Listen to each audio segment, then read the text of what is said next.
ಇತಿಹಾಸದಲ್ಲಿ ಕೃಷ್ಣದೇವರಾಯ ಆಡಿದ ವೈಭವತೆ ಕಲಿಗಳ ನಾಡು ಕವಿಗಳ ಬೀಡು. ನೀವೇನು ಅಣ್ಣ ತಮ್ಮಂದಿರೇ, ನೆಂಟರೇ, ಗಿಟ್ಟರೇ, ದಾಯಾದಿಗಳೇ, ನಿಮಗೆ ಏಕೆ ಕೊಡಬೇಕು ಕಪ್ಪ? ನಡುಗೆ ಸಾಯಬೇಡ, ಕುಳಿತುಕೋ. ಎಂತ ಕಷ್ಟದಲ್ಲೂ ಇಷ್ಟೊಂದು ದೊಡ್ಡವೇ. ಅದು ಕನ್ನಡಿಗರ ಹುಟ್ಟುಗುಣ. ಹೀಗೆ ಜಂಬ ಕೊಟ್ಟಕೊಂಡ ಮೈಸೂರು ಮಣ್ಣು ಪಾಲಾಯಿತು. ಅದು ನಿಮ್ಮ ವೀರತ್ವದಿಂದಲ್ಲ, ವಂಚನೆಯಿಂದ.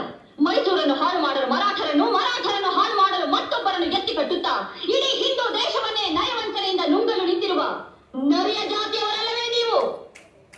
ಕಿತ್ತೂರು ರಾಣಿಯ ಎದುರು ಕಪ್ಪ ಕೇಳುವವರ ನಾಡಿಗೆ ಸೇರಿ ಹೋದೀತು. ರಾಣಿ ಸಾಹೇಬ, ನೀವು ಕಂಪನಿ ಕತ್ತಲು ಬೀಳುತ್ತಿದ್ದೀರಾ? ನಿಮ್ಮ ಕಂಪನಿಯವರಿಗೆ ನಮ್ಮ ನಾಡಿನಲ್ಲಿ ನಿಲ್ಲಲು ಜಾಗದ ಭಿಕ್ಷೆ ಕೊಟ್ಟವರು ನಾವು. ಕಟ್ಟಳೆ ಮಾಡುವ ಅಧಿಕಾರ ನಮ್ಮದು. ಒಪ್ಪಂದದ ಪ್ರಕಾರ ಕಿತ್ತೂರಿನ ಬೆಂಗಳೂರ ನಿರ್ಮಾತೃ ಶ್ರೀ ಶ್ರೀ ಶ್ರೀ ಕೆಂಪೇಗೌಡ ಬಹುಬಲ ಬಹುಬಲ ಬಹುಬಲ ಬಹುಬಲ.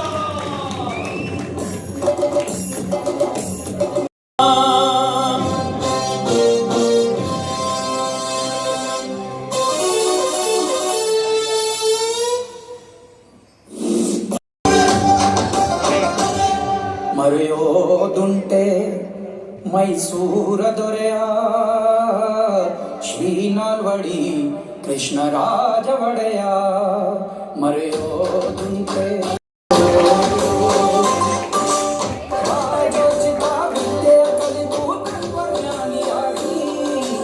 ಆಡಳಿತ ಸೂತ್ರ ಹಿಡಿಯುತ್ತ ಸ್ವತಂತ್ರ ರಾಜರಾಗಿ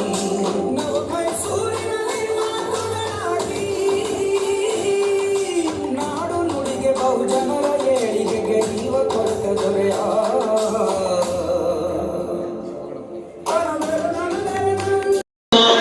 ಕನ್ನಡ ಸಿರಿನಾಡು, ನಮ್ಮ ಕನ್ನಡ ಸಿರಿನಾಡು. ಆಗದು ಎಂದು ಕೈಯಾಗದು ಎಂದು ಕೈಗಟ್ಟಿ ಕುಳಿತರೆ ಸಾಗದು ಕೆಲಸವು ಮುಂದೆ, ಸಾಗದು ಕೆಲಸವು ಮುಂದೆ.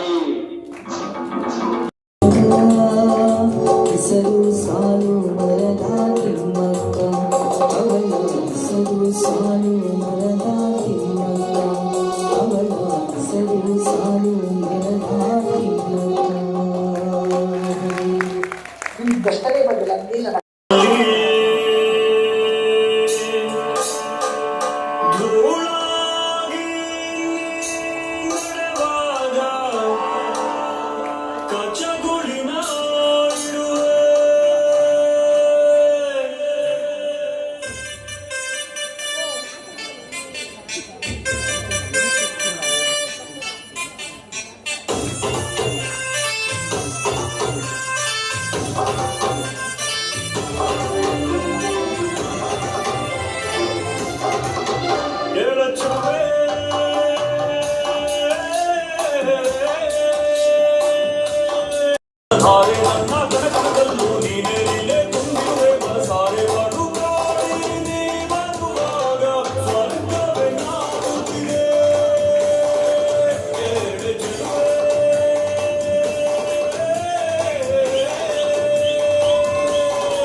ಜೀವನವೆಲ್ಲ ಬೇವು